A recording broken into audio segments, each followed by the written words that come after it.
Nothing good happens after midnight, that's what my mother used to say, and I never really believed it until that night. My father had been dead for 5 years, but there it was. His name, his number, my first thought, it was some kind of mistake. A cruel joke. But something in me, something primal, knew better. And like an idiot, I answered. I remember the day vividly. It was a cold, rainy evening, and I was alone in my apartment sipping on a cup of tea. The sound of the rain tapping against the window was almost hypnotic. I was lost in thought when my phone buzzed on the table. I glanced at it, expecting a message from a friend or a spam call, but what I saw made my heart skip a beat. The screen displayed Dad with his old number. My hands trembled as I picked up the phone. Memories of him flooded my mind. His laughter, his advice, the way he used to ruffle my hair. It felt like a lifetime ago. I stared at the screen, my mind racing. How could this be possible? He was gone. I had attended his funeral, said my goodbyes, and tried to move on. Yet here was his name staring back at me. I hesitated, my thumb hovering over the answer button. Every logical part of me screamed to ignore it, to let it go to voicemail, but curiosity and a deep-seated hope got the better of me. Maybe it was a sign, a message from beyond, or perhaps someone had found his old phone and was playing a sick prank. Either way, I needed to know. With a deep breath, I pressed the answer button and brought the phone to my ear. "Hello?" I whispered, my voice shaky. There was a moment of silence, and then I heard it, a faint, familiar voice. "Hey, kiddo!" It was him, my father. The voice I thought I'd never hear again. Tears welled up in my eyes as I listened, my heart pounding in my chest. This was impossible, yet it was happening, and I had no idea what to do next. The silence stretched on, each second feeling like an eternity. I could hear my own heartbeat, loud and insistent. "Dad?" I finally managed to choke out. The voice on the other end sighed, a sound so achingly familiar it sent shivers down my spine. "I need your help," he said, his voice barely above a whisper. My mind raced with questions, but I was too stunned to speak. What could he possibly need from me? And why now, after all these years? "Meet me at the old house," he continued, his voice fading in and out as if he were struggling to stay connected. "There's something you need to see." The call ended abruptly, leaving me in a state of shock. The old house? The place where we had lived before he passed away? My hands shook as I set the phone down, my mind a whirlwind of emotions. I knew I had to go, but the thought of returning to that place filled me with dread. What awaited me there? And was I truly prepared to face it? I should have hung up, I should have thrown my phone across the room, but I didn't. I just whispered, "Hello, it's cold here." I stared at the screen, my heart pounding. The call had ended. No record of it in my call log, no proof it ever happened. But that wasn't the last time it rang. I didn't answer, not this time. I let it ring, and ring, and ring. My hands were shaking. My breath felt too loud in the silence, and against every instinct in my body, I played the message. The phone screen glowed ominously in the dark room, casting eerie shadows on the walls.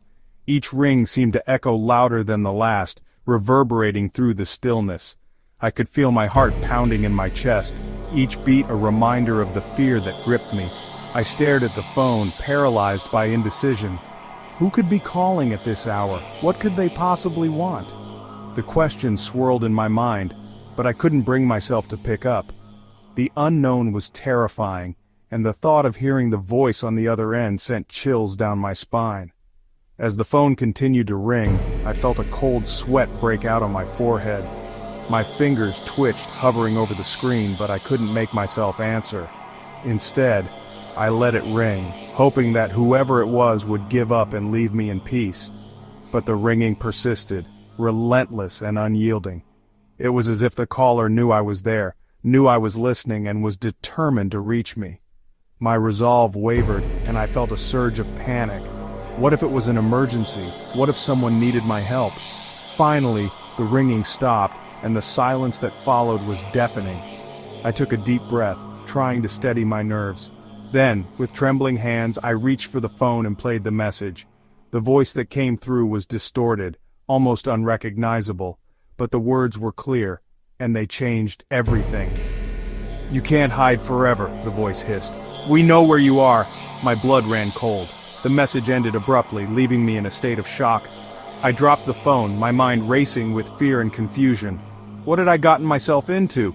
The room seemed to close in around me, the shadows growing darker and more menacing. I felt trapped, suffocated by the weight of the unknown threat. I knew I had to do something, but what? The fear was paralyzing and I could barely think straight. I forced myself to move, to get up and check the locks on the doors and windows. Every creak and groan of the house sent my heart racing. I was on edge, every sound amplified by my heightened senses. I couldn't shake the feeling that I was being watched, that danger was lurking just outside. As I double-checked the last lock, I heard a faint noise coming from the basement.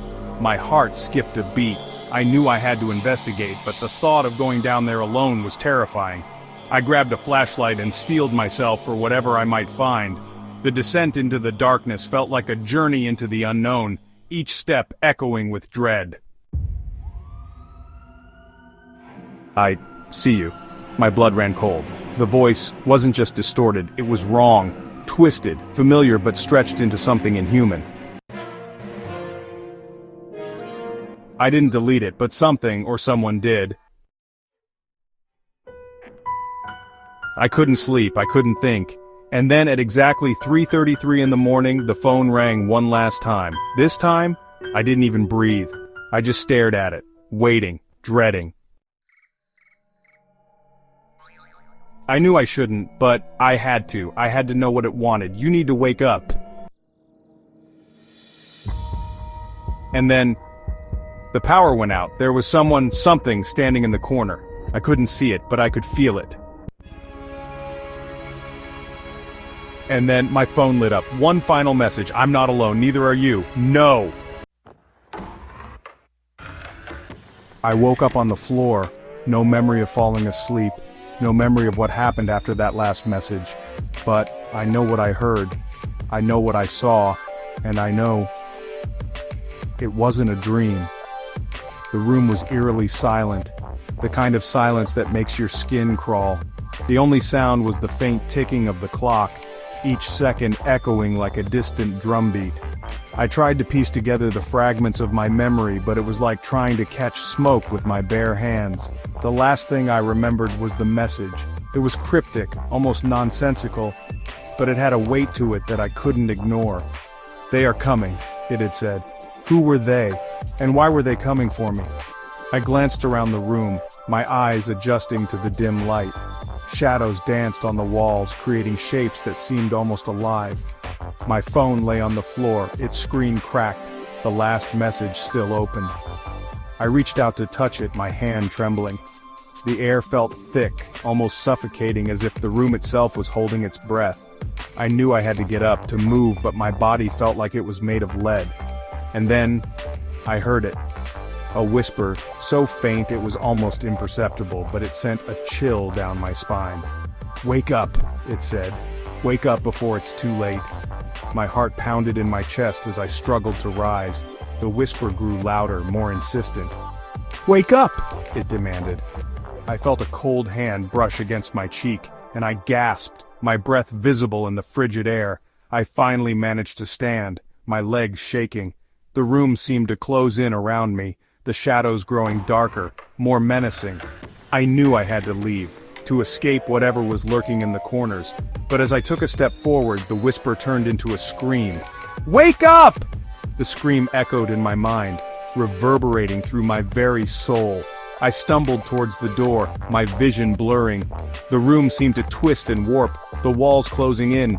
I reached for the doorknob, my fingers brushing against the cold metal, and then everything went black. I got a new phone, a new number, I moved to a different city, but every night, I still keep it on silent, just in case. Wake up. Some calls should never be answered, some numbers should never call again.